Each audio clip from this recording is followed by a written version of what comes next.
L'antisémitisme est présent partout dans la société et oui, il y en a, dans le camp de la gauche, il n'y a pas de doute avec cela. Nous avons des progrès à faire.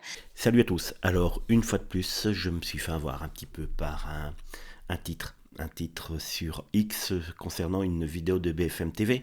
Je vois Sandrine Rousseau reconnaît qu'il y a de l'antisémitisme dans le camp de la gauche. Je clique en vitesse en me disant enfin un moment de lucidité, un moment de clairvoyance, un moment de politique normale de la part d'une élue de gauche et de Sandrine Rousseau. Vite regarder avant que cela disparaisse, car je pensais peut-être que c'était tout simplement un mirage. Et puis, quand j'écoute le passage de Sandrine Rousseau, évidemment, elle reconnaît quand même qu'il y a de l'antisémitisme du côté de la gauche, qu'ils ont des progrès à faire, qu'il y a quelques petites brebis égarées, mais très vite, en un éclair, dans une fraction de seconde, pardon, elle retombe sur ses pas et elle rappelle que durant la guerre, c'était l'extrême droite qui avait le monopole du racisme, de l'antisémitisme. Et voilà comment elle balaye d'un revers de la main que ce sont bien les antifas de l'extrême gauche, de la France insoumise, qui ont exfiltré Jérôme Guetch de cette manifestation, que cela fait un scandale dans toute la France, que Marine Tondelier a réussi à faire plus scandaleux hier en refusant de stigmatiser cette attaque et en justifiant un petit peu cette attaque. D'ailleurs, Sandrine Rousseau, qui s'est pris une veste monumentale face à cette Marine Tondelier, n'a pas hésité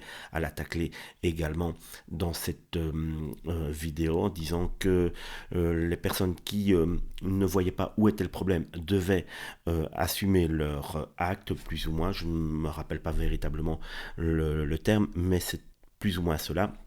Et donc, comme je vous l'ai dit, une fois de plus, on retombe sur la même chanson, c'est-à-dire que Sandrine Rousseau est un tout petit peu plus gentille, on va dire, que Marine Tondelier hier. Elle reconnaît que les faits qui se sont déroulés hier, qui sont des faits tout simplement scandaleux, sont à proscrire, mais voilà, chez eux, apparemment, il n'y aurait que très très peu de brebis égarées. La peste brune est véritablement à l'extrême droite. Aucune remise en question fondamentale. On va continuer à côtoyer les gens de la France insoumise, car oui, tous les députés verts, tous ceux qui se gavent d'argent en étant à un poste avancé du côté de LEELV, pardon, le doivent simplement au nouveau Front populaire et leur alliance avec la France insoumise. Ils ne vont donc pas se disputer avec ceux qui leur font gagner leur vie. Vous comprenez véritablement, cette politique est tout simplement pourrie jusqu'à l'os. Évidemment, je rappelle quand même que l'antisémitisme, avec les racines politiques qui viennent de la Seconde Guerre mondiale, du nazisme, etc., se trouve à l'extrême droite. Je rappelle que Bocaletti est un député qui siège dans l'Assemblée nationale, qui tenait une librairie négationniste et qui faisait de l'argent en vendant des ouvrages vantant la politique d'Hitler. Il n'y a rien de pareil à gauche. Pour autant, il y a un antisémitisme. Et je regrette que Emma Rafovitch, que j'ai vu les larmes aux yeux tellement elle avait subi d'attaques, et Jérôme Guedj soient des cibles principales. Et je le dis à mes camarades de gauche, arrêtons avec cela, vraiment, maintenant. À qui le dites-vous? À toutes celles et ceux qui ne voient pas où est le sujet. Jérôme Guedj, qui était sur ce plateau hier soir, disait que clairement, pointait du doigt la France insoumise qui avait alimenté ce climat antisémite d'extrême gauche. Est-ce que vous aussi, là, lorsque vous demandez une clarification, vous vous adressez à la France insoumise, qui d'ailleurs a pris ses distances avec ces événements, mais sans jamais les condamner?